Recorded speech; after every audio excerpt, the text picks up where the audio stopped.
मैं डॉक्टर जलाल अंसर से मिलना चाहती हूँ, इमामा ने रिसेप्शनिस्ट से कहा। अपॉइंटमेंट है आपकी? उसने पूछा। नहीं, अपॉइंटमेंट तो नहीं है। फिर तो आपसे नहीं मिल सकेंगे। अपॉइंटमेंट के बगैर वो किसी पेशेंट को नहीं देखते, उसने बड़े प्रोफेशनल अंदाज में कहा। मैं पेशेंट नहीं, उनकी दोस्त हूँ, इमामा ने काउंटर पर हाथ रखते हुए मध्यम आवाज में कहा। डॉक्टर साहब जानते हैं कि आप इस वक्त उनसे मिलने आएंगी? रिसेप्शनिस्ट ने उसे गौर से देखते हुए कहा। नहीं, उसने चंद लम्हों की खामोशी के बाद कहा। एक मिनट, मैं उनसे पूछती हूँ, उसने रिसीवर उठाते हुए कहा। आपका नाम क्या है? वो रिसेप्शनिस्ट का चेहरा देखने लगी। आपका नाम क्या है? उसने अपना सवाल दोहराया। इमामा हाशिम। उसे याद नहीं उसने कितने सालों बाद अपना नाम लिया था। सर, कोई खातून आपसे मिलना चाहती है, वो कह रही कि आपकी दोस्त है। इमामा हाशिम नाम है उनका। वो दूसरी तरफ से जलाल की गुफ्तगू सुनती रही। Okay sir. फिर उसने रिसीवर रख दिया। आप अंदर चली जाएं, रिसेप्शनिस्ट ने मुस्कुराते हुए उससे कहा। और सर हिलाते हुए दरवाजा खोलकर अंदर चली गई। जलाल अंसर का एक मरीज बाहर निकल रहा था और वो खुद अपनी मेज के पीछे खड़ा था। इमामा ने उसके चेहरे पर हैरत देखी थी। अपने धड़कते दिल की आवाज़ बाहर तक सुन सकती थी। उसने जलाल अंसर को 8 साल और कितने माह के बाद देखा था। इमामा ने याद करने की कोशिश की, उसे याद नहीं आया। कैसा खुशगवार सरप्राइज है इमामा, जलाल ने आगे बढ़कर उसकी तरफ आते हुए कहा। मुझे यकीन नहीं आ रहा, तुम कैसी हो? मैं ठीक हूँ, आप कैसे हैं? उसके चेहरे से नजरें हटाए बगैर बोली। पिछले 8 साल से चेहरा हर वक्त उसके साथ रहा था और आवाज भी। मैं बिल्कुल ठीक हूँ, आओ बैठो। उसने अपनी टेबल के सामने पड़ी हुई कुर्सी की तरफ इशारा करते हुए कहा। वो खुद टेबल की दूसरी जानिब अपनी कुर्सी की तरफ बढ़ गया। वो हमेशा से जानती थी वो जलाल अंसर को जब भी देखेगी उसका दिल इसी तरह बेकाबू होगा, मगर इतनी खुशी, ऐसी सरशारी थी जो अपने रग व पे में खून की तरह दौड़ती महसूस कर रही थी। क्या पियोगी? चाय, कॉफी, सॉफ्ट ड्रिंक? वो इससे पूछ रहा था। जो आप चाहें। ओके, कॉफी मंगवा लेते हैं, तुम्हें पसंद थी। वो इंटरकॉम उठाकर किसी को कॉफी भिजवाने की हिदायत दे रहा था और उसका चेहरा देख रही थी। उसके चेहरे पर दाढ़ी अब नहीं थी। उसका हेयर स्टाइल मुकम्मल तौर पर तब्दील हो चुका था। उसका वजन पहले की निस्बत कुछ बढ़ गया था। वो पहले की निस्बत बहुत पुरएतिमाद और बेतकल्लुफ नजर आ रहा था। तुम आजकल क्या कर रही हो? रिसीवर रखता ही उसने इमामा से पूछा। एक फार्मास्यूटिकल कंपनी में काम कर रही हूँ। एमबीबीएस तो छोड़ दिया था तुमने? हाँ, एमएससी किया है केमिस्ट्री में। कौन सी कंपनी है? इमामा ने नाम बताया। वो तो बहुत अच्छी कंपनी है। कुछ देर उस कंपनी के बारे में तारीफी तबसरा करता रहो, चुपचाप उसे देखते रही। मैं स्पेशलाइजेशन करके आया हूँ, वो अपने बारे में बताने लगा और पल के चपकाए बगैर किसी मामूल की तरह उसे देखती रही। बहुत लोगों को सिर्फ देखना ही कितना काफी होता है, उसने उसे बात करते देखकर सोचा था। 1 साल हुआ है इस हॉस्पिटल को शुरू किया, बहुत अच्छी प्रैक्टिस चल रही है मेरी। वो बोलता रहा। कॉफी आ चुकी थी। तुम्हें मेरा कैसे पता चला? वो कॉफी का कप उठाते हुए बोला। मैंने आपके हॉस्पिटल के बोर्ड पर आपका नाम पढ़ा, फिर राबिया से मुलाकात हुई। आप जानते होंगे, ज़ैनब भी वाकिफ थी उससे। राबिया फारूक की बात कर रही हो? बहुत अच्छी तरह जानता। उसका शौहर डॉक्टर फारूक मेरे साथ काम करता है, उसने कॉफी पीते हुए कहा। हाँ वही। फिर मैं यहाँ आ गई। इमामा ने अभी कॉफी नहीं पी थी। कॉफी बहुत गर्म थी और बहुत गर्म चीजें नहीं पीती थी। उसने किसी जमाने में मेज के दूसरी जानिब बैठे हुए शख्स को आइडियलाइज किया था। उसका ख्याल था कि उसमें हर खूबी थी, हर वो खूबी जो एक मुकम्मल मर्द में होनी चाहिए, हर वो खूबी जो अपने शौहर में देखना चाहती थी। 8.5 साल गुजर गए थे और इमामा को यकीन था कि वो अब भी वैसा ही है। चेहरे से दाढ़ी के हट जाने का मतलब ये नहीं हो सकता कि उसको अब हजरत मोहम्मद सल्लल्लाहु अलैहि वसल्लम से मोहब्बत न रही हो। अपने हॉस्पिटल की कामयाबी के कसीदे पढ़ते हुए भी इमामा उसकी उसी आवाज़ को अपने कानों में गूंजता हुआ महसूस कर रही थी, जिस आवाज़ ने एक बार उसकी जिंदगी का सबसे मुश्किल फैसला आसान कर दिया था। वो उसके मुंह से कामयाब, प्रैक्टिस और शोहरत का सुनकर मसरूर थी। जलाल ने जिंदगी में उन्हीं कामयाबियों को समेटने के लिए 8.5 साल पहले उसे छोड़ दिया था, मगर वो खुश थी। आज सब कुछ जलाल अंसर की मुट्ठी में था। कम से कम आज फैसला करने में उसे किसी दुश्वारी का सामना नहीं करना पड़ता। तुमने शादी कर ली? बात करते करते उसने अचानक पूछा। नहीं, इमामा ने मध्यम आवाज में जवाब दिया। तो फिर तुम कहाँ रहती हो? क्या अपने पेरेंट्स के पास हो? जलाल इस पर कुछ संजीदा था। नहीं। फिर? अकेले रहती हूँ, पेरेंट्स के पास कैसे जा सकती थी? उसने मध्यम आवाज में कहा। आपने शादी कर ली? जलाल ने कॉफी का एक घूंट लिया। हाँ, शादी कर लिया और अलहदगी भी हो गई। 3 साल का एक बेटा है मेरा, मेरे पास ही होता है, जलाल ने बेतासर लहजे में कहा। आई एम सॉरी, इमामा ने इजहार अफसोस किया। नहीं, ऐसी कोई बात नहीं। अच्छा वाली शादी खत्म हो गई। ये शादी नहीं थी, बखेरा था। जलाल ने कॉफी का कप टेबल पर रखते हुए कहा। कुछ देर कमरे में खामोशी रही, फिर उस खामोशी को इमामा ने तोड़ा। बहुत साल पहले एक बार मैंने आपको प्रपोज किया था जलाल। जलाल उसे देखने लगा। फिर मैंने आपसे शादी के लिए रिक्वेस्ट की थी। आप उस वक्त मुझसे शादी नहीं कर सके। क्या मैं रिक्वेस्ट आपसे दोबारा कर सकती हूँ? उसने जलाल अंसर के चेहरे का रंग बदलते देखा। अब तो हालात बदल चुके हैं। आप किसी पर डिपेंडेंट नहीं है। नहीं मेरे पेरेंट्स के किसी रद्द-ए-अमल का आपको अंदेशा होगा, नहीं आपके पेरेंट्स एतराज़ करेंगे। अब तो आप मुझसे शादी कर सकती हैं। वो जलाल का जवाब सुनने के लिए रुकी। वो बिल्कुल खामोश था। उसकी खामोशी ने इमामा के एजाब को मुज़म्मल किया। शायद ये इसलिए खामोश है क्योंकि इसे अपनी पहली शादी या बेटे का ख्याल होगा। इमामा ने सोचा, मुझे इसे बताना चाहिए कि मुझे इसकी पहले शादी की कोई परवाह नहीं है, नहीं इस बात पर एतराज़ कि इसका एक बेटा भी है। जलाल, मुझे आपकी शादी पर कोई एतराज़ नहीं है। जलाल ने इसकी बात काट दी। इमामा, ये मुमकिन नहीं है। क्यों मुमकिन नहीं है? कि आपको मुझसे मोहब्बत नहीं है? मोहब्बत की बात नहीं है इमामा, अब बहुत वक्त गुजर चुका है। वैसे भी एक शादी नाकाम होने के बाद मैं फौरी तौर पर दूसरी शादी नहीं करना चाहता। मैं अपने करियर पर ध्यान देना चाहता हूँ। जलाल, आपको मुझसे तो कोई अंदेशा नहीं होना चाहिए। मेरे साथ तो आपकी शादी नाकाम नहीं हो सकती। फिर भी मैं कोई रिस्क नहीं लेना चाहता। जलाल ने उसकी बात काट दी। मैं इंतज़ार कर सकती हूँ। जलाल ने गहरा सांस लिया। इसका कोई फ़ायदा नहीं है इमामा, मैं इस पोजीशन में नहीं कि तुमसे शादी कर सकूँ। वो दम साधे से देखती रही। एक शादी मैंने अपनी मर्जी से की थी, दोबारा मैं अपनी मर्जी नहीं करना चाहता। दूसरी शादी मैं अपने पेरेंट्स की मर्जी से करना चाहता हूँ। आप अपने पेरेंट्स को मेरे बारे में बता दें, शायद वो आपको इजाज़त दे दे। उसने डूबते हुए दिल के साथ कहा। नहीं बता सकता इमामा, देखो कुछ हकाइक हैं जिनका सामना मुझे और तुम्हें बहुत हकीकत पसंदी से करना चाहिए। मैं अपने लिए तुम्हारे जज्बात की कदर करता हूँ। इसमें कोई शबा नहीं कि किसी ज़माने में मैं भी तुम्हारे साथ इन्वॉल्व था या एक कह लो कि मोहब्बत करता था। मैं आज भी तुम्हारे लिए दिल में बहुत ख़ास जज्बात रखता हूँ और हमेशा रखूँगा, मगर ज़िंदगी जज्बात के सहारे नहीं गुजारी जा सकती। वो रुका। इमामा कॉफ़ी के कप से उठते धुएं के पार उसका चेहरा देखती रही। तुम जब 7-8 साल पहले अपना घर छोड़ रही थी तो मैंने तुम्हें समझाया था कि उस तरह न करो, लेकिन तुमने उस मामले को अपने मर्जी से हैंडल किया। अपने पेरेंट्स को मुझसे शादी के लिए कन्विंस करने के बजाय तो मुझे मजबूर करती रही कि मैं तुमसे चुप कर शादी कर लूँ। मैं ऐसा नहीं कर सका और नहीं ये मुनासिब समझा। मज़हब की बात अपनी जगह, मगर मज़हब के साथ मुआशरा भी तो कोई चीज़ होता है जिसमें हम रहते हैं और जिसकी हमें परवाह करनी चाहिए। इमामा को यकीन नहीं आया। वो ये सब उस शख्स के मुंह से सुन रही थी जो तुम तो चली गई, मगर तुम्हारे जाने के बाद तुम्हारा उस तरह गायब हो जाना कितना बड़ा स्कैंडल साबित हुआ उसका तुम्हें अंदाजा नहीं। तुम्हारे पेरेंट्स ने प्रेस में एक खबर नहीं आने दी, मगर पूरे मेडिकल कॉलेज को तुम्हारे उस तरह चले जाने का पता था। पुलिस ने तुम्हारी बहुत सारी फ्रेंड्स और क्लास फेलो से तुम्हारे बारे में इन्वेस्टिगेशन की। ज़ैनब भी उसमें शामिल थी। खुशकिस्मती से हम बच गए। वो उठ खड़ा हो गया। मैंने इतने साल मेहनत करके अपना मकाम बनाया है। मैं इतना बहादुर नहीं हूँ कि मैं तुमसे शादी करके लोगों की चहमगुइयाँ का निशाना बनूँ। मेरा उठना बैठा डॉक्टर्स की कम्युनिटी में है और इमामा हाशिम की मेरी बीवी के तौर पर वापसी मुझे स्कैंडलाइज कर देगी। तुमसे शादी करके मैं लोगों से नजरें नहीं चुराना चाहता। तुम इतने साल कहाँ रही हो, कैसी रही हो, ये बहुत अहम सवालात हैं। मेरे पेरेंट्स को तुम्हारी किसी बात पर यकीन नहीं आएगा और मुझे लोगों की नज़रों में अपना ही मकाम बरकरार रखना है। तुम बहुत अच्छी हो, मगर लोग समझते हैं कि तुम अच्छी लड़की नहीं हो और मैं किसी स्कैंडलाइज्ड लड़की से शादी नहीं कर सकता। मैं बर्दाश्त नहीं कर सकता कि कोई ये कहे कि मेरी बीवी का किरदार अच्छा नहीं है। आई होप तुम मेरी पोजीशन को समझ सकती हो। कॉफ़ी के कप से उठता धुआं खत्म हो चुका था, मगर जलाल अंसर का चेहरा अभी किसी धुएं के पीछे छुपा नजर आ रहा था, या फिर ये उसकी आंखों में उतरने वाली धुंध थी जिसने जलाल अंसर को गायब कर दिया था। कुर्सी के दोनों हाथों का सहारा लेते उठ खड़ी हो गई। हाँ, मैं समझ सकती हूँ, मैं उसने अपने आप को कहते सुना। खुदा हाफिज। आई एम सॉरी इमामा, जलाल माजरत कर रहा था। इमामा ने इसे नहीं देखा, वजह से नींद की हालत में चलते हुए कमरे से बाहर आ गई। शाम के 7 बज चुके थे। अंधेरा छा चुका था। सड़कों पर स्ट्रीट लाइट्स और न्यूज साइन बोर्ड्स रोशन थे। सड़क पर बहुत ज्यादा ट्रैफिक थी।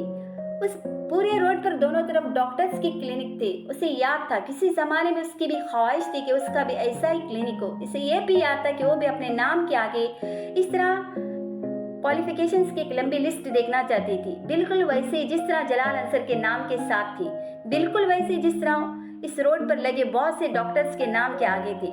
ये सब हो सकता था, ये सब मुमकिन था, उसके हाथ की मुट्ठी में था। अगर वो बहुत साल पहले अपने घर से न निकली होती।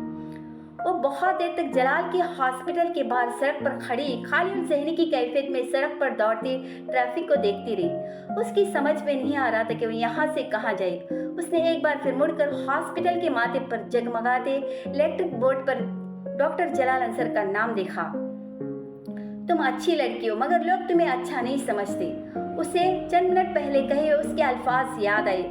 वहाँ खड़े उसे पहली बार पता चला कि उसने अपनी पूरी जिंदगी एक तरफा मोहब्बत में गुजारी थी। जलाल अंसर को उससे कभी मोहब्बत थी नहीं, 8.5 साल पहले नहीं अब। उसको सिर्फ इमामा की ज़रूरत नहीं थी, उसके साथ मुंसलिक बाकी चीज़ों की भी ज़रूरत थी। उसका लंबा चौड़ा फैमिली बैकग्राउंड, सोसाइटी में उसके ख़ानदान का नाम और मर्तबा, उसके ख़ानदान के कॉन्टेक्ट्स, उसके ख़ानदान की दौलत, जिसके साथ नथी होकर वो जंप लगाकर रातों रात अपर क्लास में आ जाता। और वो उस खुशफहमी में मुब्तला रही कि वो सिर्फ उसकी मोहब्बत में मुब्तला था। उसका ख्याल था कि एक बार भी हवाले से कोई बात नहीं करेगा। वो कम अज़ कम यकीन ज़रूर रखेगा कि वो गलत रास्ते पर नहीं चल सकती, मगर वो फिर गलत थी। उसके नज़दीक वो स्कैंडलाइज्ड लड़की थी, जिसके दिफा में अपनी फैमिली या दूसरे लोगों से कुछ कहने के लिए उसके पास कोई लफ्ज़ नहीं था। 8.5 साल पहले घर छोड़ते वो जानती थी कि लोग उसके बारे में बहुत कुछ कहेंगे। वो अपने लिए कांटों भरा रास्ता, जहर उगलती ज़बानें और तंज करती नजरें चुन रही थी, मगर ये उसने कभी नहीं सोचा था कि उन लोगों में जलाल अंसर भी शामिल होगा। जहर उगलती बातों में एक ज़बान उसकी भी होगी। वो ज़िंदगी में कम अज़ कम जलाल अंसर को अपने किरदार के अच्छा होने के बारे में कोई सफाई या वजाहत नहीं देना चाहती थी। उसको कोई सफाई दे ही नहीं सकती थी। उसके लफ्ज़ों ने 8.5 साल बाद पहली बार उसे सही मानों में हकीकत के तपते हुए सहरा में फेंक दिया था। वो माशरे के लिए आउटकास्ट बन चुकी थी।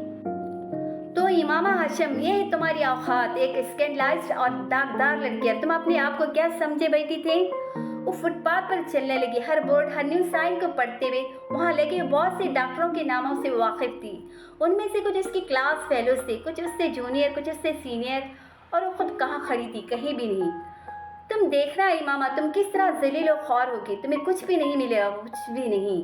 उसके कानों में हाशिम मुबीन की आवाज़ गूंजने लगी थी। उसने अपने गालों पर सियाल माथे को बहते महसूस किया। आसपास मौजूद रोशनियाँ अब उसकी आंखों को चंदियाने लगी थी।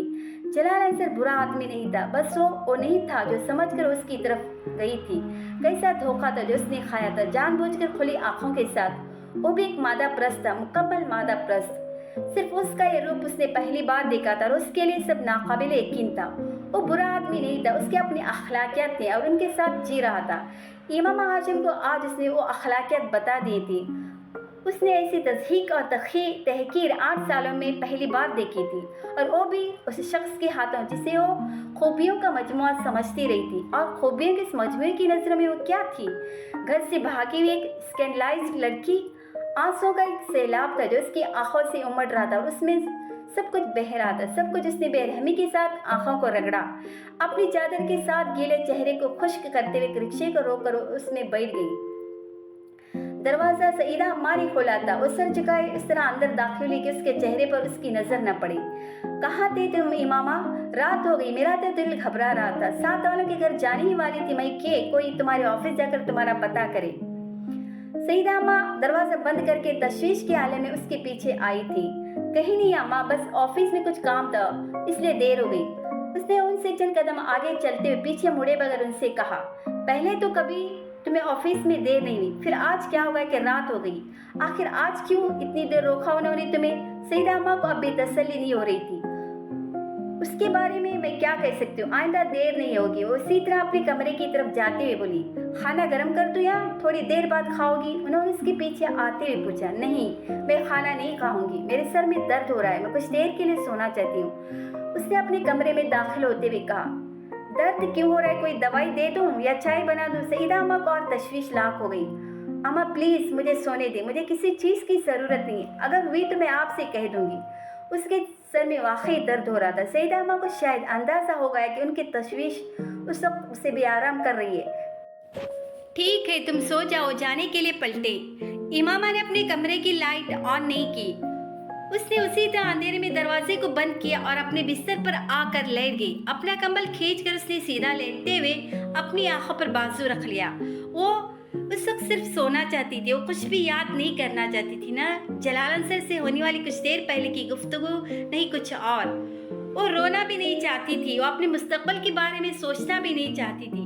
اس کی خواہش پوری ہو گئی تھی. اسے نیند کیسے آ گئی وہ نہیں جانتی تھی، مگر وہ بہت گہری نیند سوئی ہوئی تھی. وہ اس سے 3 قدم آگے کھڑا تھا، اتنا قریب کہ وہ ہاتھ بڑھاتی تو اس کا کندھا چھو لیتی. وہاں ان دونوں کے علاوہ اور کوئی نہیں تھا. وہ اس کے کندھے سے اوپر خانہ کعبہ کے کھلتے ہوئے دروازے کو دیکھ رہی تھی. وہ نور کے اس سیلاب کو دیکھ رہی تھی جس نے وہاں موجود ہر چیز کو اپنے لپیٹ میں لینا شروع کر دیا تھا. وہ خانہ کعبہ کی غلاف پر تحریر آیات کو بآسانی دیکھ سکتی تھی. وہ آسمان پر موجود ستاروں کی روشنی کو ایک دم بڑھتے محسوس کر سکتی تھی. ان میں سے آگے کھڑا شخص تلبیہ پڑھ رہا تھا. وہاں گونجنے والی واحد آواز اسی کی آواز تھی، خوشالحان آواز. اس نے بے اختیار اپنے آپ کو اس کے پیچھے وہی کلمات دہراتے پایا، اسی طرح جس طرح وہ پڑھ رہا تھا، مگر زیر لب. پھر وہ اپنی آواز اس کی آواز میں ملانے لگی، اسی کی طرح زیر لب. پھر اس کی آواز بلند ہونے لگی. پھر اس کا احساس ہوا وہ اپنی آواز اس کی آواز کے ساتھ بلند نہیں کر پا رہی تھی. اس نے کوشش ترک کر دی. وہ اس کی آواز میں آواز ملاتی رہی. خانہ کعبہ کا دروازہ کھل چکا تھا. اس نے اس شخص کو آگے بڑھ کر دروازے کے پاس جا کر کھڑے ہوتے دیکھا. اس نے اسے ہاتھ آسمان کی طرف اٹھاتے دیکھا. وہ دعا کر رہا تھا. وہ اسے دیکھتی رہی. پھر اس نے ہاتھ نیچے کر لی. وہ اب نیچے بیٹھ کر زمین پر سجدہ کر رہا تھا کعبہ کے دروازے کے سامنے. وہ اسے دیکھتی رہی. اب وہ کھڑا ہو رہا تھا، وہ پلٹنے والا تھا. وہ اس کا چہرہ دیکھنا چاہتی تھی. اس کی آواز شناسا تھی، مگر چہرہ دیکھے بغیر وہ اب مڑ رہا تھا. وہ ایک دم ہڑبڑا کر اٹھ بیٹھی. کمرے میں تاریکی تھی. چند لمحوں کے لیے اسے لگا وہ وہیں ہو، خانہ کعبہ میں. پھر جیسے وہ حقیقت میں واپس آ گئی. اس نے اٹھ کر کمرے کی لائٹ جلا دی اور پھر بیڈ پر آ کر دوبارہ بیٹھ گئی. اسے خواب پوری جزیات سمیت یاد تھا، یوں جیسے اس نے کوئی فلم دیکھی ہو، مگر اس آدمی کا چہرہ وہ اسے نہیں دیکھ سکی تھی. اس کے مڑنے سے پہلے اس کی آنکھ کھل گئی تھی. خوشالحان آواز جلال انصر کی سوا کس کی ہو سکتی تھی، اس نے سوچا. مگر وہ شخص دراز کا تھا. جلال انصر سانولا تھا. اس شخص کے احرام میں سے نکلے ہوئے کندھے اور بازوؤں کی رنگت صاف تھی اور اس کی آواز وہ شناسا تھی. وہ پہچان نہیں پا رہی تھی کہ جلال کی آواز تھی کسی اور کی. خواب بہت عجیب تھا، مگر اس کی سر کا درد غائب ہو چکا تھا. وہ حیران کن طور پر پرسکون تھی. اس نے اٹھ کر کمرے کی لائٹ آن کی. وال کلاک 1 بجا رہا تھا. امامہ کو یاد آیا. وہ رات کو عشاء کی نماز پڑھے بغیر ہی سو گئی تھی. اس نے کپڑے بھی تبدیل نہیں کیے تھے، نہ ہی سونے سے پہلے وضو کیا تھا. اس نے کپڑے تبدیل کیے اور اپنے کمرے سے باہر آ گئی. سیدہ اماں کے کمرے میں روشنی نہیں تھی. وہ سو رہی تھی. پورے گھر میں گہری خاموشی چھائی ہوئی تھی. صحن میں بلب جل رہا تھا. ہلکی ہلکی دھند کی موجودگی بھی بلب کی روشنی میں محسوس کی جا سکتی تھی. صحن کی دیواروں کے ساتھ چڑی سبز بیلیں سرخ اینٹوں کی دیواروں کے ساتھ بالکل صاف تھی. وضو کرنے کے لیے صحن کی دوسری طرف موجود باتھ روم میں جانا چاہتی تھی، مگر صحن میں جانے کے بجائے وہ برآمدے کے ستون کے پاس آ کر بیٹھ گئی. اپنے سویٹر کے آستینوں کو اوپر کرتے ہوئے اس نے اپنی شرٹ کے آستینوں کے بٹن کھولتے ہوئے انہیں اوپر فولڈ کر دیا. چند لمحوں کے لیے اسے جھرجھری آئی. خنکی بہت زیادہ تھی. پھر وہ ان بیلوں کو دیکھنے لگی. ایک بار پھر جلال انصر کے ساتھ شام کو ہونے والی ملاقات اسے یاد آ رہی تھی، مگر اس بار اس کی باتوں کی گونج اسے اشک بار نہیں کر رہی تھی. دستگیری میری تنہائی کی تو نہیں تو کی، میں تو مر جاتا اگر ساتھ نہ ہوتا تیرا. تہ بتہ تیر گیا ذہن پر جب ٹوٹتی ہے، نور ہو جاتا ہے کچھ اور دیدار تیرا. کچھ نہیں مانگتا شاہوں سے شیدا تیرا، اس کی دولت ہے فقط نقش کفے پا تیرا. ایک افسردہ سی مسکراہٹ اس کے ہونٹوں پر نمودار ہوئی. گزرے ہوئے پچھلے 8.5 سالوں میں یہ آواز اور یہ الفاظ اس کے ذہن سے کبھی معدوم نہیں ہوئے تھے. اور پھر اسے کچھ دیر پہلے کے خواب میں سنائی دینے والی وہ دوسری آواز یاد آئی. لبیک اللہم لبیک لبیک لا شریک لک لبیک ان الحمد والنعمت لک والملک لا شریک لک. وہ آواز مانوس اور شناسا تھی، مگر جلال انصر کی آواز کے علاوہ اور کسی آواز سے واقف نہیں تھی. آنکھیں بند کر کے اس نے خواب میں دیکھے ہوئے اس منظر کو یاد کرنے کی کوشش کی. مکہ ملتزم، خانہ کعبہ کا کھلا دروازہ، غلاف کعبہ کی روشن آیا تو پرسکون ٹھنڈی معطر رات. خانہ کعبہ کے دروازے سے پھوٹتی وہ دودھیا روشنی اور سجدہ کرتا تلبیہ پڑھتا وہ مرد. इमामा ने आंखें खोल दी। कुछ देर तक वो सहन में उतरी धुंध में नजरें जमाए उस आदमी के बारे में सोचती रही। उस आदमी के बरहना कंधे की पुश्त पर हल्के हल्के बालों के जख्म का एक मंदमल शुदा निशान था। इमामा को हैरत हो रही थी। ख्वाब की उस तरह की जज्सियात उसे पहले कभी याद नहीं रही थी। उसने जिंदगी में पहली बार खाने काबा को ख्वाब में देखा था और वहाँ बैठे उसे ख्वाहिश हुई थी कि काश वो कभी उस तरह मस्जिद नबी सल्लल्लाहु अलैहि वसल्लम में रोज़े रसूल सल्लल्लाहु अलैहि वसल्लम के सामने खड़ी हो और उसी तरह मस्जिद नबी सल्लल्लाहु अलैहि वसल्लम खाली हो। वह सिर्फ वो हो। वह अंदाज़ा नहीं कर सकी कि वो कितनी देर वहाँ उसी तरह बैठी रही। वो अपने गर्दोबेश में तब लौटी थी जब सईदा अम्मा तहज्जुद पढ़ने के लिए वज़ू करने की खातिर बाहर सहन में निकली थी। अम्मा को वह उस वक्त देख कर वो हैरान हुई थी। तुम्हारे सर का दर्द कैसा है? उसके पास खड़े होकर उन्होंने पूछा। अब तो दर्द नहीं है। मामा ने सर उठाकर उन्हें देखा। रात को खाना खाए बगैर ही सो गई थी। उसके पास बरामदे के ठंडे फर्श पर बैठते हुए बोली। वो खामोश रही। सईदा अम्मा एक गर्म ऊनी शाल ओढ़े हुए थे। इमामा ने उनके कंधे पर अपना चेहरा टिका दिया। उसके सुन चेहरे को गर्म शाल से एक अजीब सी आसूदगी का एहसास हुआ। अब तुम शादी कर लो आमना, सईदा अम्मा ने उससे कहा। वो उसी तरह गर्म शाल में अपना चेहरा छुपाए रही। सईदा अम्मा पहली बार ये बात नहीं कह रही थी। अब कर दे। वो हमेशा उनकी इस बात पर खामोश इख्तियार कर लेती थी। क्यों? वजह वो खुद भी नहीं जानती थी, लेकिन आज पहली बार वो खामोश नहीं रही थी। तुम सच कह रही हो? सईदा अम्मा उसकी बात पर हैरान हुई थी। मैं सच कह रही हूँ। इमामा ने सर उनके कंधे से उठा लिया। तुम्हें कोई पसंद है? सईदा अम्मा ने उससे पूछा। वो सर झुकाए सहन के फर्श को देख रही थी। कोई मुझे पसंद है? नहीं, मुझे कोई भी पसंद नहीं है। सईदा अम्मा को उसकी आवाज़ भराई हुई लगी। उससे पहले कि उससे कुछ कहते उसने एक बार फिर उनकी शाल में अपना चेहरा छुपा लिया। तुम्हारी शादी हो जाए तो मैं भी इंग्लैंड चली जाऊंगी। उन्होंने उसके सर को थपथपाते हुए कहा और उसके सर को थपथपाते उन्हें एहसास हुआ कि उनकी शाल में मुँह छुपाई हिचकियों से रो रही थी। आमना, आमना बेटा क्या हुआ? उन्होंने परेशान होकर उसका चेहरा उठाने की कोशिश की। वो कामयाब नहीं हुई। वो उसी तरह उनके साथ लगकर रोती रही। अल्लाह के लिए कुछ तो बताओ, क्यों रो रही हो? दिल गिरफ्तार हो गई। कुछ नहीं, बस ऐसे ही सर में दर्द हो रहा है। उन्होंने जबरदस्ती उसका गीला चेहरा ऊपर किया था।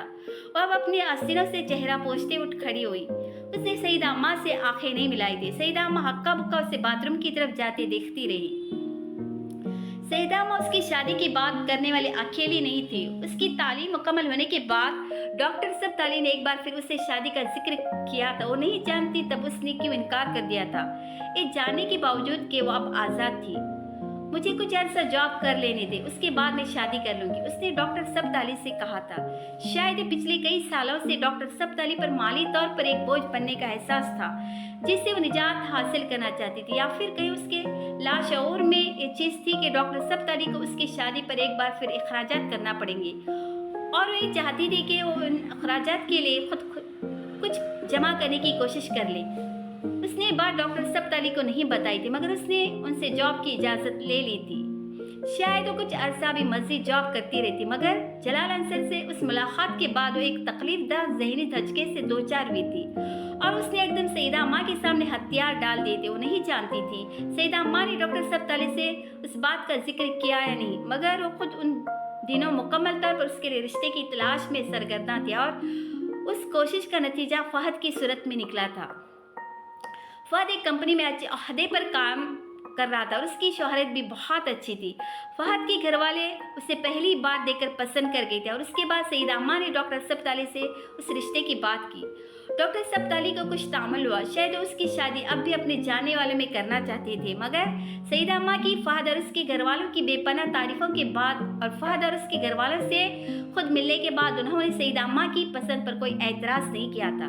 अलबत्ता उन्होंने फहद के बारे में बहुत छानबीन करवाई थी और फिर वो भी मुतमईन हो गए थे। फहद के घर वाले एक साल के अंदर शादी करना चाहते थे, लेकिन फिर अचानक उन्होंने चंद माह के अंदर शादी पर इसरार करना शुरू कर दिया। ये सिर्फ इत्तेफाक ही था कि डॉक्टर सब्ताली उसी दौरान अपने कुछ मसरूफियात की वजह से इंग्लैंड में थे जब फहद के घर वालों की इसरार पर तारीख तय कर दी गई थी। सईदा अम्मा फ़ोन पर उनसे मशवरा करती रही थी और डॉक्टर सब्ताली ने उन्हें अपना इंतज़ार करने के लिए कहा था। वो फौरी तौर पर वहाँ नहीं आ सकते थे, अलबत्ता उन्होंने कुलसुम आंटी को वहाँ पाकिस्तान भिजवा दिया था। उसकी शादी की तैयारी कुलसुम आंटी और मरियम ने ही की थी, जो रावलपिंडी से कुछ हफ्तों के लिए अपनी ससुराल लाहौर आ गई थी। डॉक्टर सब्ताली ने उसकी शादी की तारीख तय हो जाने के बाद फ़ोन पर उससे तवील गुफ्तगू की थी। ان کی تینوں بیٹیوں کی شادی ان کے اپنے خاندان میں ہوئی تھی اور ان کے سسرال میں سے کسی نے بھی جہیز نہیں لیا تھا، مگر ڈاکٹر سبتالی نے تینوں بیٹیوں کے جہیز کے لیے مخصوص کی جانے والی رقم انہیں تحفتاً دے دی تھی۔ 8.5 سال پہلے جب آپ میرے گھر آئی تھی اور میں نے آپ کو اپنی بیٹی کہا تھا تو میں نے آپ کے لیے بھی کچھ رقم رکھی تھی، وہ رقم آپ کی امانت ہے، آپ اسے ویسے لے لیں یا پھر میں مریم اور کلثوم سے کہہ دوں گا کہ وہ آپ کے جہیز کی تیاری پر اسے خرچ کریں۔ سیدہ آپا کی خواہش تھی کہ شادی ان کے گھر پر ہو، ورنہ میں چاہتا تھا کہ یہ شادی میرے گھر پر ہو، آپ کے گھر پر۔ انہوں نے اس سے کہا تھا، مجھے اس بات پر بہت رنج ہے کہ میں اپنی چوتھی بیٹی کی شادی میں شرکت نہیں کر سکوں گا، مگر شاید اس میں ہی کوئی بہتری ہے، میں پھر بھی آخری وقت تک کوشش کروں گا کہ کسی طرح شادی پر آ جاؤں۔ وہ ان کی باتوں کے جواب میں بالکل خاموش رہی تھی، اس نے کچھ بھی نہیں کہا تھا، نہ ہی یہ اصرار کیا تھا کہ وہ اپنی شادی پر اپنی رقم خرچ کرے گی، اور نہ ہی یہ کہ وہ شادی ان کی رقم سے نہیں کرنا چاہتی۔ اس دن اس کا دل چاہا ان کا ایک اور احسان لینے کو، اور اس پر اتنے احسان کر چکے تھے کہ اب اسے ان احسانوں کی عادت ہونے لگی تھی۔ اسے صرف ان سے گلا تھا، وہ آخر اس کی شادی میں شرکت کیوں نہیں کر رہے تھے۔ فہد کے گھر والوں کا اصرار تھا کہ شادی سادگی سے ہو اور اس پر کسی کو بھی اعتراض نہیں ہوا تھا۔ امامہ خود بھی شادی سادگی سے کرنا چاہتی تھی، مگر وہ یہ نہیں چاہتی تھی کہ فہد کے گھر والوں کا سادگی پر اصرار دراصل کچھ اور وجوہات کی بنا پر تھا۔ اس کا نکاح مہندی والی شام کو ہونا تھا، مگر اس شام کو سفید کے قریب فہد کے گھر والوں کی طرف سے اطلاع دی گئی کہ نکاح اگلے دن یعنی شادی والے دن ہی ہوگا۔ تب تک اسے یا سیدہ اماں کو کوئی اندازہ نہیں ہوا تھا کہ فہد کے گھر میں کوئی مسئلہ تھا۔ مہندی کی ویسے بھی کوئی لمبی چوڑی تقریب نہیں تھی، صرف سیدہ اماں کے بہت قریبی لوگ تھے یا پھر نزدیکی ہمسائے۔ نکاح کی تقریب کے لیے جس کھانے کا اہتمام کیا گیا تو ان لوگوں کو سرو کر دیا گیا۔ شادی کی تقریب بھی سادگی سے گھر پر ہی ہونی تھی۔ 4 بجے بارات کو آنا تھا اور 6 بجے رخصتی ہونی تھی، لیکن بارات آنے سے 1 گھنٹہ پہلے فہد کے گھر والوں نے سیدہ اماں کو فہد کی روپوشی کے بارے میں اطلاع دیتے ہوئے اس رشتے سے معذرت کر لی۔ امامہ کو 4 بجے تک اس سارے معاملے کے بارے میں کچھ پتہ نہیں تھا۔ فہد کے گھر سے عروسی لباس پہلے بھجوا دیا گیا اور اس وقت وہ لباس پہنے تقریباً تیار تھی جب مریم اس کے کمرے میں چلی آئی۔ اس کا چہرہ ستا ہوا تھا۔ اس نے امامہ کو کپڑے تبدیل کرنے کے لیے کہا۔ اس نے امامہ کو فوری طور پر یہ نہیں بتایا کہ فہد کے گھر والے انکار کر کے جا چکے تھے۔ اس نے امامہ سے صرف یہی کہا کہ فہد کے گھر والوں نے شادی کینسل کر دی ہے، اس کے گھر میں کسی قریبی عزیز کا انتقال ہو گیا ہے۔ وہ یہ بتا کر بہت افراتفری میں کمرے سے باہر نکل گئی۔ امامہ نے کپڑے تبدیل کر لی، لیکن اس وقت اس کی چھٹی حص نے اسے اس پریشانی سے آگاہ کرنا شروع کر دیا تھا۔ اسے مریم کی بات پر یقین نہیں آیا تھا۔ کپڑے تبدیل کر کے وہ اپنے کمرے سے باہر نکل آئی اور باہر موجود لوگوں کی تاثرات اس کے تمام شبہات کی تصدیق کر دی تھی۔ وہ سیدہ اماں کے کمرے میں چلی گئی۔ وہاں بہت سے لوگ جمع تھے، کلثوم آنٹی، میمونہ، نورالعین آپا، ہمسائے میں رہنے والی چند عورتیں، مریم اور سیدہ اماں۔ مریم سیدہ اماں کو پانی پلا رہی تھی، وہ بہت نڈھال نظر آ رہی تھی۔ ایک لمحے کے لیے اس کے دل کی دھڑکن رکی، انہیں کیا ہوا تھا؟ اس کے اندر داخل ہوتی سب کی نظریں اس پر پڑی۔ میمونہ آپا اس کی طرف تیزی سے بڑھے۔ آمنہ تم باہر جاؤ، انہوں نے اسے ساتھ لے جانے کی کوشش کی۔ اماں کو کیا ہوا ہے؟ ان کی طرف بڑھ گئی۔ کلثوم آنٹی نے کمرے میں موجود لوگوں کو باہر نکالنا شروع کر دیا۔ وہ سیدہ اماں کے پاس آ کر بیٹھ گئی۔ انہیں کیا ہوا ہے؟ اس نے بےتابی سے مریم سے پوچھا۔ اس نے جواب نہیں دیا۔ سیدہ اماں کا چہرہ آنسوں سے بھیگا ہوا تھا، وہ امامہ کو دیکھ رہی تھی، مگر اسے یوں لگا جیسے اس وقت اسے دیکھ نہیں پا رہی۔ گلاس ہاتھ سے ہٹاتے انہیں اسے ساتھ لگا کر رونا شروع کر دیا۔ کمرہ خالی ہو چکا تھا، صرف ڈاکٹر سبتالی کی فیملی وہاں تھی۔ کیا ہوا ہے اماں؟ مجھے بتائیں، امامہ نے انہیں نرمی سے خود سے الگ کرتے ہوئے کہا۔ فہد نے اپنے گھر والوں کو بتائے بغیر گھر سے جا کر کسی اور سے شادی کر لی ہے، مریم نے مدھم آواز میں کہا۔ وہ لوگ کچھ دیر پہلے معذرت کرنے آئے تھے، وہ لوگ یہ رشتہ ختم کر گئے۔ چند منٹ تک وہ بالکل صاف رہی تھی، خون کی گردش، دل کی دھڑکن، چلتی ہوئی سانس، چند سیکنڈ سب کچھ جیسے رک گیا تھا۔ کیا میرے ساتھ یہ بھی ہونا تھا؟ اس نے بے اختیار سوچا۔ کوئی بات نہیں اماں، آپ کیوں رو رہی ہیں؟ اس نے بڑی سہولت سے سیدہ اماں کے آنسو صاف کیے۔ سب کچھ ایک بار پھر بحال ہو گیا تھا، سوائے اس کی رنگت کے افق تھی۔ آپ پریشان نہ ہو، سیدہ اماں کو اس کی باتوں پر اور رونا آیا۔ یہ سب میری وجہ سے ہوا ہے، میں امامہ نے انہیں بات مکمل کرنے نہیں دی۔ اماں چھوڑے نا، کوئی بات نہیں، آپ پریشان نہ ہو، آپ لیٹ جائیں، کچھ دیر آرام کر لیں۔ وہ انہیں پرسکون کرنے کی کوشش کر رہی تھی۔ میں تمہارے دل کی حالت کو سمجھتی ہوں، میں تمہارے غم کو جانتی ہوں آمنہ، میری بچی مجھے معاف کر دو، یہ سب میری وجہ سے ہوا ہے۔ انہیں تسلی نہیں ہو پا رہی تھی۔ مجھے کوئی غم نہیں ہے اماں، کوئی تکلیف نہیں ہے، میں بالکل ٹھیک ہوں، اس نے مسکراتے ہوئے سیدہ اماں سے کہا۔ سیدہ اماں ایک دم روتے اٹھ کر باہر نکل گئے۔ अम्मा किसी से कोई बात कहे बगैर एक बार फिर अपने कमरे में चली आई। उसके बेड पर तमाम चीजें उसी तरह पड़ी हुई थी। उसने उन्हें समेटना शुरू कर दिया। उसकी जगह कोई और लड़की होती तो उस वक्त वहाँ बैठी रो रही होती, मगर वो गैर मामूली तौर पर पुरसुकून थी। अगर मैं जलाल की न मिलने पर सब्र कर सकती हूँ तो ये तो फिर एक ऐसा शख्स था जिसके साथ मेरी कोई जज्बाती वाबस्तगी नहीं थी। उसने अपने अरोसी लिबास को तय करते हुए सोचा, ज्यादा से ज्यादा क्या होगा, यहाँ भी लोगों के सामने नजरें चुरा कर और सर झुकाकर चलना पड़ेगा, कुछ बातें और बेइज्जती बर्दाश्त करनी पड़ेगी, तो फिर क्या हुआ, उसमें मेरे लिए नया क्या है। मरियम कमरे में दाखिल हुई और उसके साथ चीजें समेटने लगी। अब्बू को फोन कर दिया, उसने इमामा को बताया। वो पहली बार कुछ झंझलाई। क्यों खामखा तुम लोग उन्हें तंग कर रहे हो, उन्हें वहाँ सुकून से रहने दो, इतना बड़ा हादसा हो गया और तुम। उसने मरियम की बात काट दी। मरियम, मेरी जिंदगी में इससे बड़े हादसे हो चुके, ये क्या मानी रखता है, मुझे तकलीफ देने की आदत हो चुकी है। तुम सईदा अम्मा को तसल्ली दो, मुझे कुछ नहीं हुआ, मैं बिल्कुल ठीक हूँ, और अब्बू को भी ख्वाह तंग न करो, वो वहाँ परेशान होंगी। मरियम को चीजें समझती वो अब नॉर्मल लगी। इससे पहले कि वो कुछ और कहती, कुलसुम आंटी सईदा अम्मा के साथ एकदम अंदर आ गई। इमामा को उन दोनों के चेहरे बहुत अजीब लगे। कुछ देर पहले के बरअक्स वो दोनों बेहद खुश नजर आ रही थी। उसके किसी सवाल से पहले कुलसुम आंटी ने सालार के बारे में बताना शुरू कर दिया। वो दम बखुद उनकी बातें सुन रही थी। अगर तुम्हें एतराज न हो तो तुम्हारा निकाह उससे कर दिया जाए, आंटी ने उससे पूछा। सब्ताली उसे बहुत अच्छी तरह जानते थे, वो बहुत अच्छा लड़का है। वो उसे तसल्ली देने की कोशिश कर रही थी। अगर अब वो उसे जानते हैं तो ठीक है, मुझे कोई एतराज नहीं, आप जैसा बेहतर समझे करिए। उसका एक दोस्त तुमसे कुछ बातें करना चाहता है। उस मुतालबे पर कुछ हैरान हुई थी, मगर उसने फुरकान से मिलने से इनकार नहीं किया। मेरे दोस्त ने 8-9 साल पहले एक लड़की से निकाह किया था अपनी पसंद से। वो चुपचाप फुरकान को देखती रही। वो आपसे शादी पर तैयार है, मगर उस लड़की को तलाक देना नहीं चाहता। कुछ वजूहात की बिना पर वो लड़की उसके साथ नहीं रही, लेकिन वो अब भी उसे अपने घर में रखना चाहता है। उसने मुझसे कहा है कि मैं आपको ये सब बता दूं, ताकि अगर आपको इस पर कोई एतराज हो तो इस बात को यही खत्म कर दे। लेकिन मैं आपसे ये बात कहना चाहता हूँ कि शायद वो लड़की उसे कभी भी न मिले। 8-9 साल से उसका मेरे दोस्त के साथ कोई राब्ता नहीं है। एक मोहम सी उम्मीद है जिस पर उसका इंतजार कर रहा है। डॉक्टर सब्ताली साहब आपको अपनी बेटी समझते हैं और उस हवाले से आप मेरी बहन की तरह हैं। इस वक्त इस सूरत हाल से निकलने के लिए यही बेहतर है कि आप उससे शादी कर लें। वो लड़की उसे कभी भी नहीं मिलेगी, क्योंकि न तो उसे पसंद करती, नहीं आज तक उससे कोई राब्ता करने की कोशिश की है, और फिर इतना लंबा अरसा गुजर चुका है। वो उसका चेहरा देखती रही। दूसरी बीवी तो इमामा हाशिम, ये है तुम्हारी वो तकदीर जो अब तक तुमसे पोशीदा थी। उसने सोचा, अगर डॉक्टर सब्ताली इस शख्स के बारे में ये सब कुछ जानते हुए भी उसको मेरे लिए मंतखब कर रहे तो हो सकता है मेरे लिए यही बेहतर हो। मैं जलाल की भी तो दूसरी बीवी बनने के लिए तैयार थी, उससे मोहब्बत करने के बावजूद, और उस शख्स की बीवी बनने पर मुझे क्या एतराज होगा जिससे मुझे मोहब्बत भी नहीं है। उसे एक बार फिर जलाल याद आया। मुझे कोई एतराज नहीं, उनकी बीवी जब भी आए उसे रख सकते, मैं बड़ी खुशी से उनको इजाजत देती हूँ। मध्यम आवाज में किसी मलाल के बगैर उसने फुरकान से कहा।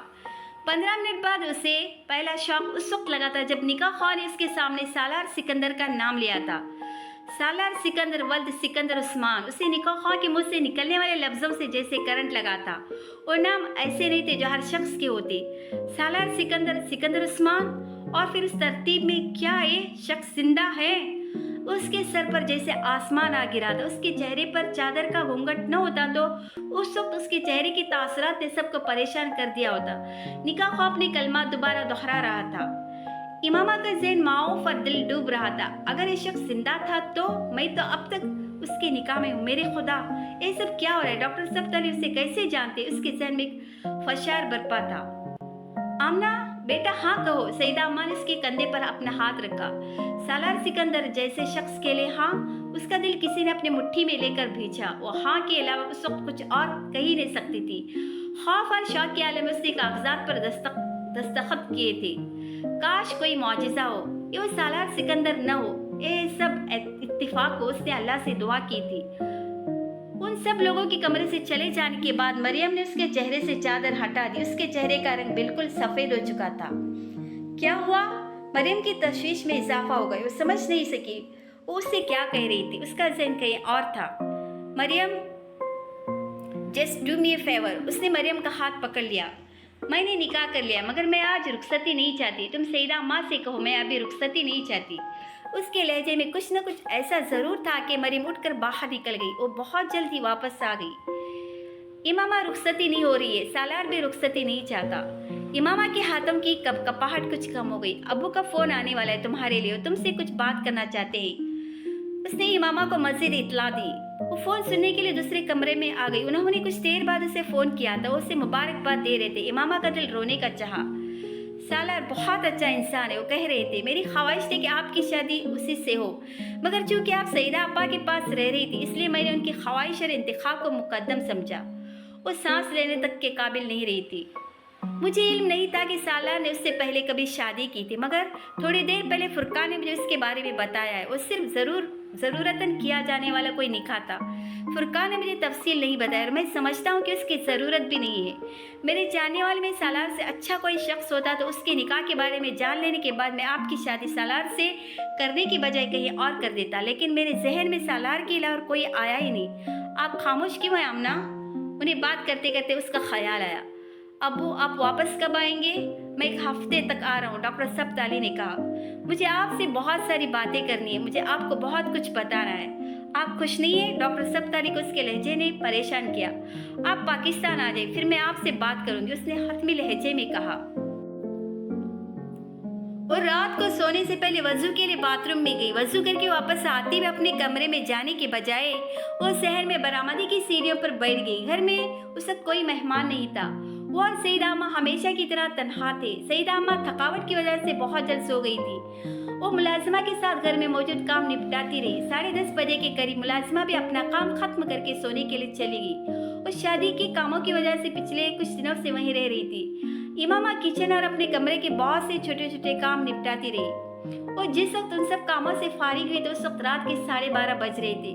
وہ بہت تھک چکی تھی, مگر سونے سے پہلے وضو کرنے کے بعد صحن سے گزرتے ہوئے ایک دم ہی اس کا دل اپنے کمرے میں جانے کو نہیں چاہا.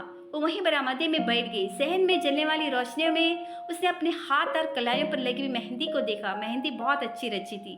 اس کے ہاتھ کہنیوں تک سرخ بیل بوٹوں سے بھرے ہوئے تھے. اس نے کل بہت سالوں کے بعد پہلی بار بڑے شوق سے مہندی لگوائی تھی. اسے مہندی بہت پسند تھی. تہواروں کے علاوہ بھی وہ اکثر اپنے ہاتھوں پر مہندی لگایا کرتی تھی, مگر 8.5 سال پہلے اپنے گھر سے نکل آنے کے بعد اس نے کبھی مہندی نہیں لگائی تھی. غیر محسوس طور پر ان تمام چیزوں سے اس کی دلچسپی ختم ہو گئی تھی, مگر 8.5 سال کے بعد پہلی بار اس نے بڑے شوق سے اپنے ہاتھوں پر نقش و نگار بنوائی تھی. نہ صرف ہاتھوں پر بلکہ پیروں پر بھی. وہ اپنے پیروں کو دیکھنے لگی. شال کو اپنے گرد لپیٹتے اس نے اپنے ہاتھوں اور بازوں کو اس کے نیچے چھپا لیا. ارشد سے جلال, جلال سے فہد اور فہد سے سالار. ایک شخص کو میں نے رد کیا, 2 نے مجھے رد کیا, اور چوتھا شخص جو میری زندگی میں شامل ہوا وہ سب سے بدترین ہے, سالار سکندر. اس کے اندر دھواں سا بھر گیا. وہ اپنے اسی حلیے کے ساتھ اس کے سامنے تھا. خلا گریبان, گلے میں لٹکتی زنجیر, ہیئر بینڈز میں بندھے بال, چپتی ہوئی تصحیح آمیز نظریں, دائیں گال پر مذاق اڑاتی مسکراہٹ کے ساتھ پڑنے والا ڈمپل, کلائیوں میں لٹکتے بینڈز اور بریسلیٹ, عورتوں کی تصویروں والی تنگ جینس. وہ جیسے اس کی زندگی کے سب سے خوبصورت خواب کی سب سے بھیانک تعبیر بن کر سامنے آیا تھا.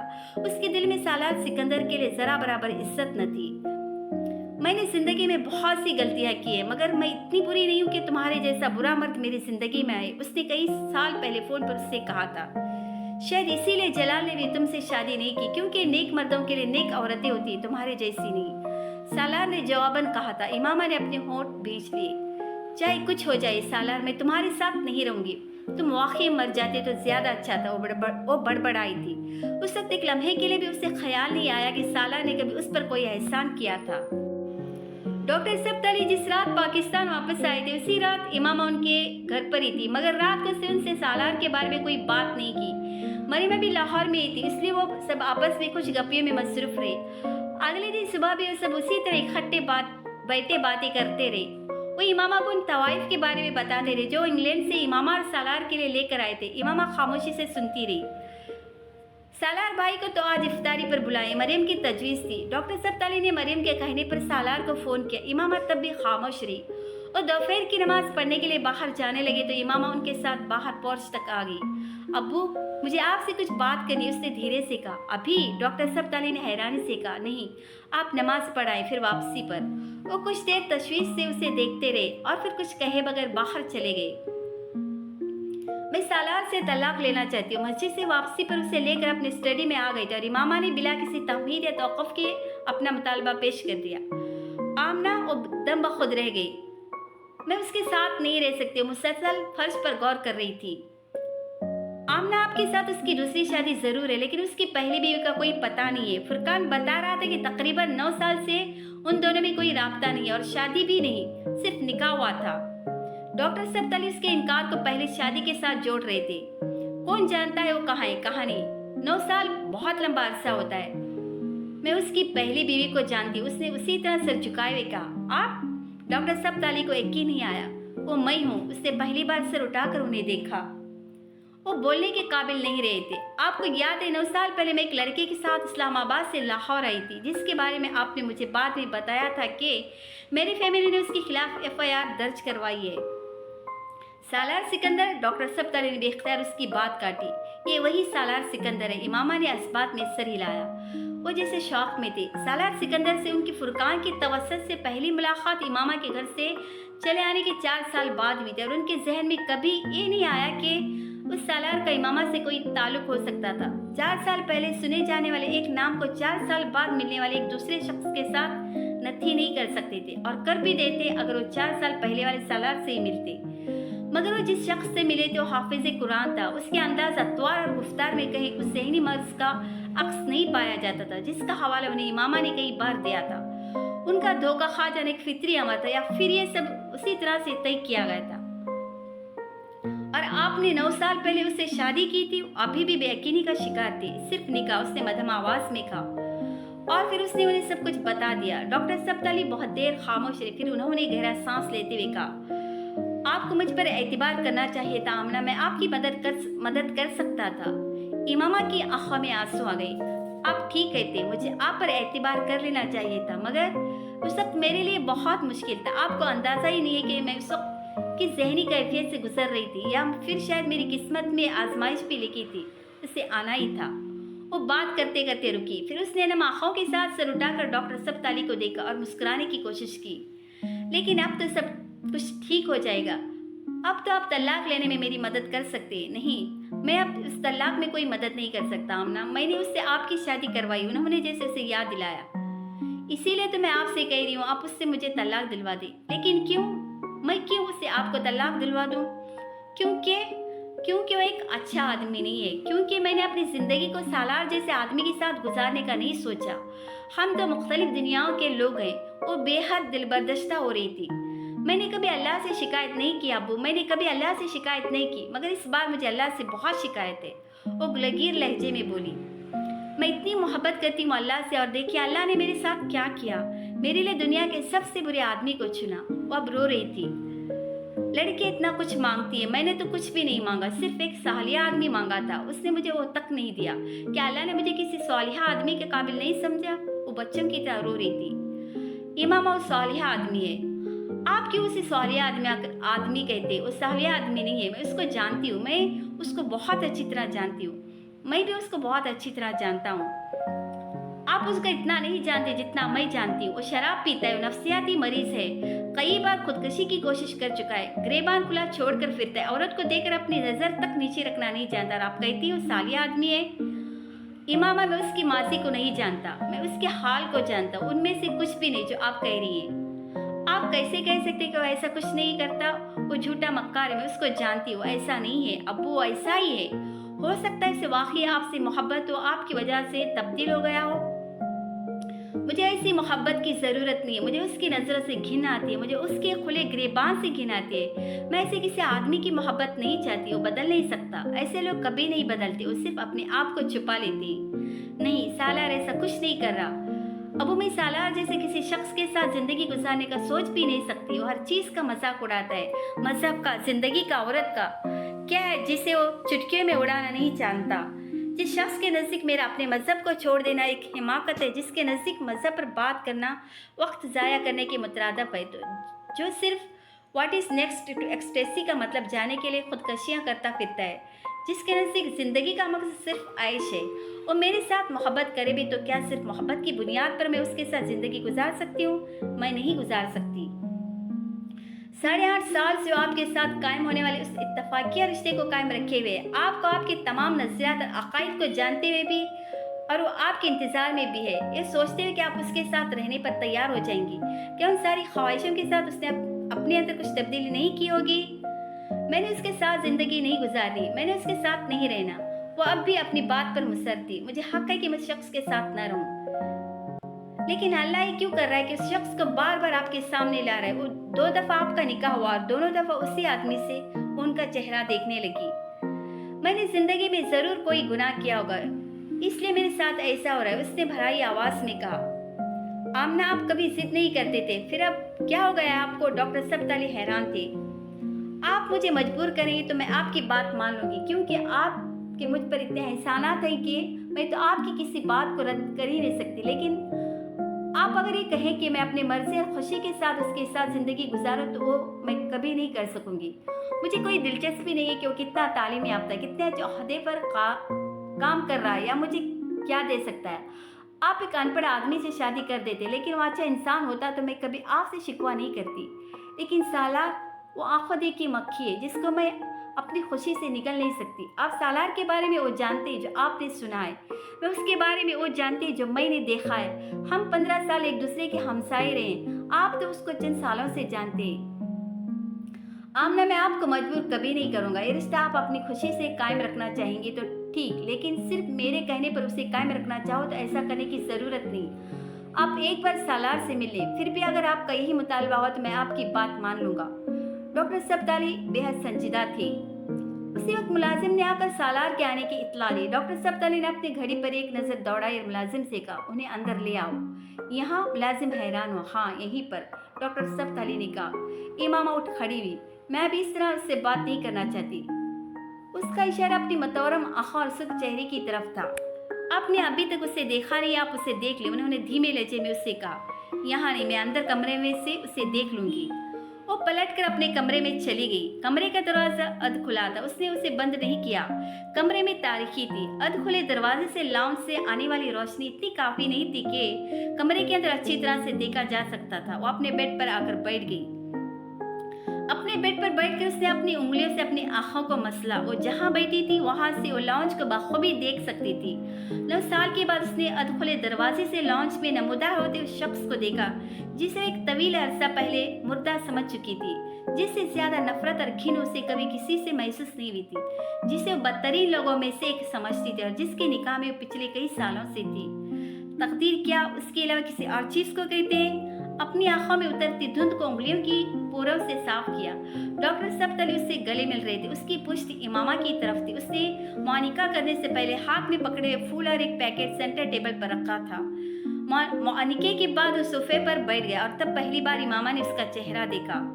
खुला गिरेबान, गले में लटकती जंजीरें, हाथों में लटकते बैंड्स, रबर बैंड्स में बंधे बालों की पोनी, वो वहाँ वैसा कुछ नहीं था। वो क्रीम कलर के एक सादा शलवार सूट पर वास्केट पहने हुए था।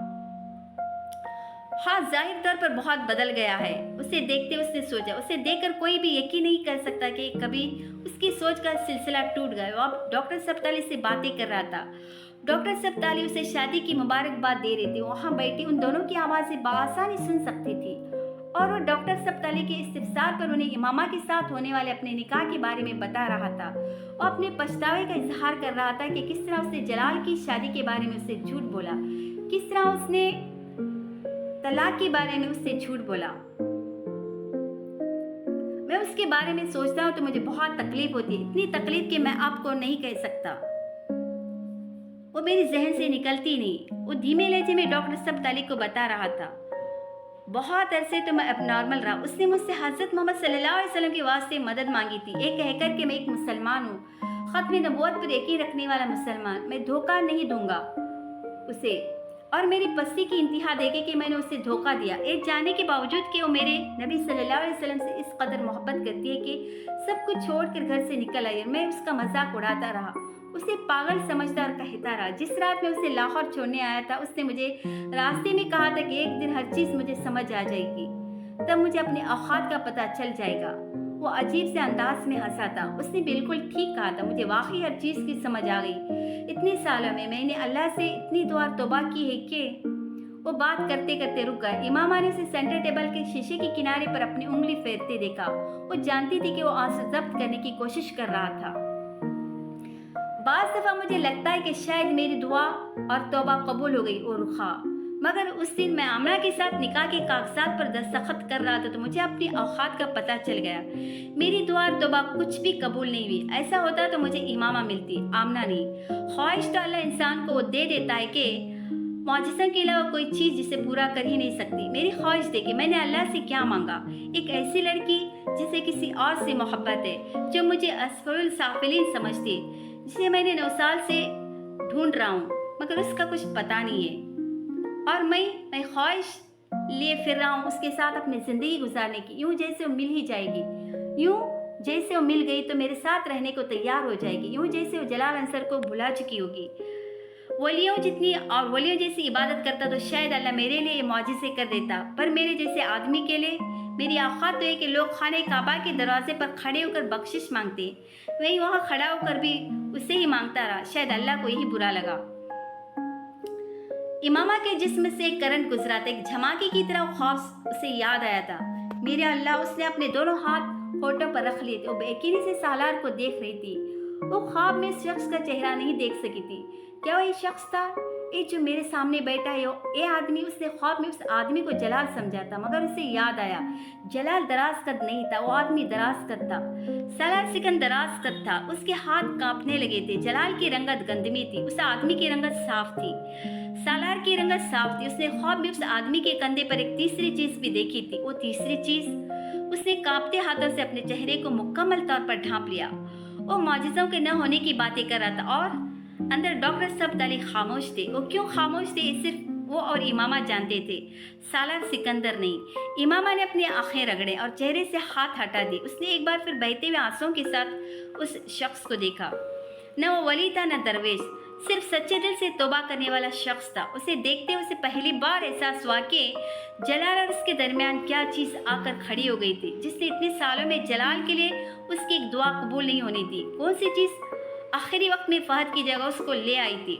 اس شخص میں کوئی نہ کوئی بات تو ایسی ہوگی کہ اس کی دعائیں قبول ہوئیں، میری نہیں۔ ہر بار مجھے پلٹا کر اسی کی طرف بھیجا گیا۔